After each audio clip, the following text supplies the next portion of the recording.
وسلم marka hore waxaan salaamaya saxaafadda runtii saacadaha badan soo jeeday halkan ugu sugaysay marka labaad waxaan ummadda reer Soomaaliland dibadii gudaba meel ay joogaan ugu bishaareynaa in khilaaf waa wax mar walba iska dhaca laakiin sidii leenugu yaqaanay reer Soomaaliland hay in khilaafkii dhamaysanay in isku afgaranay saddexdii isku afkarteen saddexdii xisbi maartay stakeholderska inay sidaa saddex gudoomiye ku hadleen oo shir gudoomiye ma ka ahaa shirkuman gudoominay ay ku heshiiyeen in ay qabsoonto doorashooyinkii 2016 bishii December bartankeeda waxaan arkaa caawa guul taariikhi ah inoo soo hoytay waxaan leenahay ummadda reer Soomaaliland gacmaha isku qabsadaan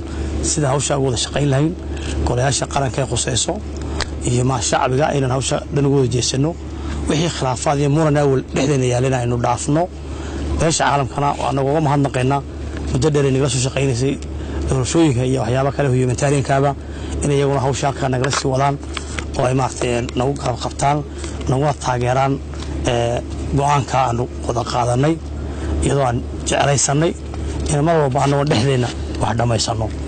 sidaa darteed aad iyo aad baan u hambalyeeyaa dhammaan shacabka reer Soomaaliland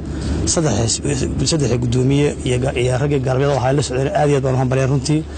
dood aad u qurux badan iyo si wadaniyeed ku jirta loo maartay hawsha loo faguray aakhirkiina waa tacaawa saacadani halka lagu soo gabagabeeyay guul baynu joognaa. Assalaamu calaykum wa rahmatullaahi wa barakaatuh.